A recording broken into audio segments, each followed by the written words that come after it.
Wait for her to get back at me. It's the same. He raped me. Any of y'all.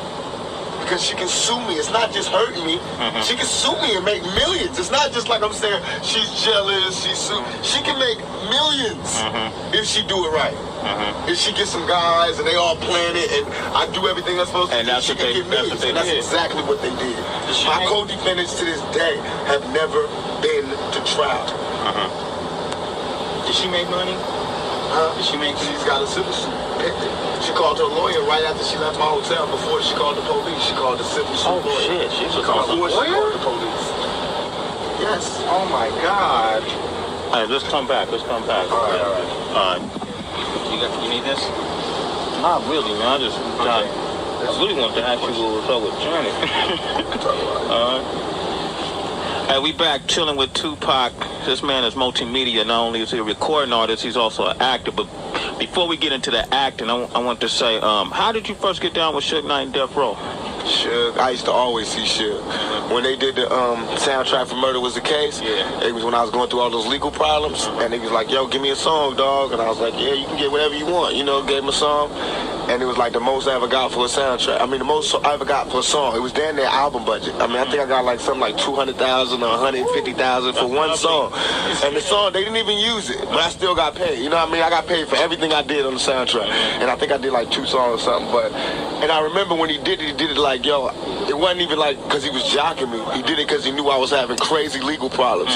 And I was a man. He had asked me to come to Death Row, and I was like, I ain't ready. And instead of like taking it personal, he just did that for me. And I appreciated that. So when I'm in jail and I'm sitting there, what made me do the Death Row thing, because I was really going to quit rapping. But then Puffy and Biggie and all of them came out in the vibe, and they lied, and they twisted the facts. And all I wanted to do was end everything.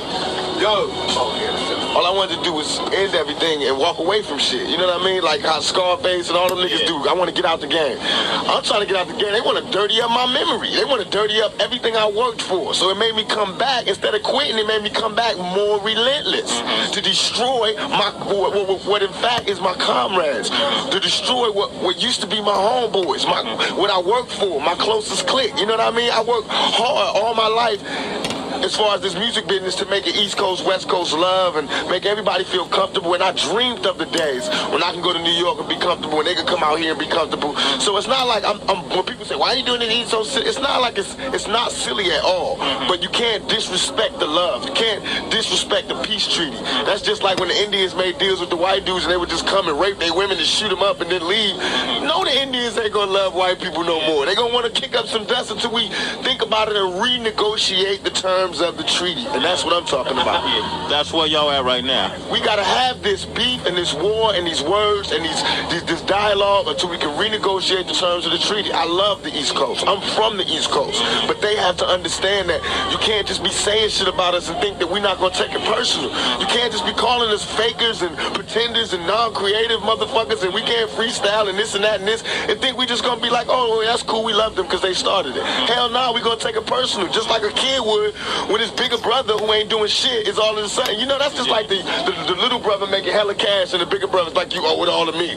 That's wrong, you know what I mean? Don't be mad because the little nigga's coming up, you know what I mean? Now, do you think the East Coast, West Coast rivalry is like both coasts?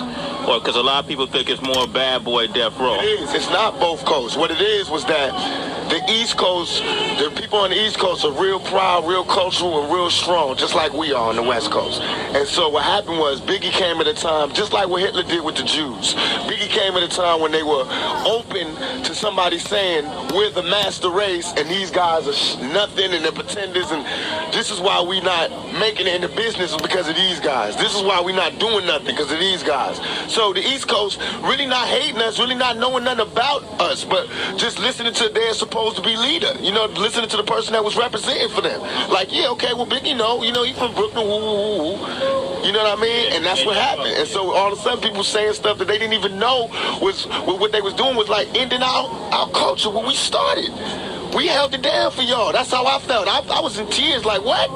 When y'all was out there on some when LL was dancing with women in silver suits and niggas was on some other shit, which I'm not mad at because I might do that one day. And I love them niggas, you know what I mean? But I'm saying when you was being creative and wanting to try other boundaries, we was holding it down with this hardcore shit. It might not have been what you wanted, but it kept rap alive for years. It kept money coming in. It let them notice us. So how could you look at us now and be like, this ain't good enough? You know what I mean? We the broken home. Y'all ain't teach us this. We ain't come from we ain't got no subways or graffiti. We learned this, I mean, in spite of the gangs, in spite of all of that, we came up with this culture. You know what I mean? So I felt like we never got what we deserved. And I took it personal because I'm from the East Coast and I know about that culture, but I know about this culture because I was here when it was being put down. So now I'm doing what the East Coast would have did if the West Coast did this to the East Coast. I'm riding for my side. You know what I mean? You wrong. This is not right. Recognize us. And the only way the East Coast gonna recognize us is for us to do it on records, by money, by sales, and by representing it. Just like KRS-One. When PM Dawn got on stage and he had talk shit about him, what did KRS-One do? So why are people telling me I'm wrong for doing what I'm doing? They love KRS-One. He is hip-hop, am I correct? That's true. Right, so I'm hip-hop. I'm mad at Biggie, I'm rushing the nigga. What's the problem? That's real. East Coast separate themselves from Biggie. We'll do shows in the East. Everything is beautiful.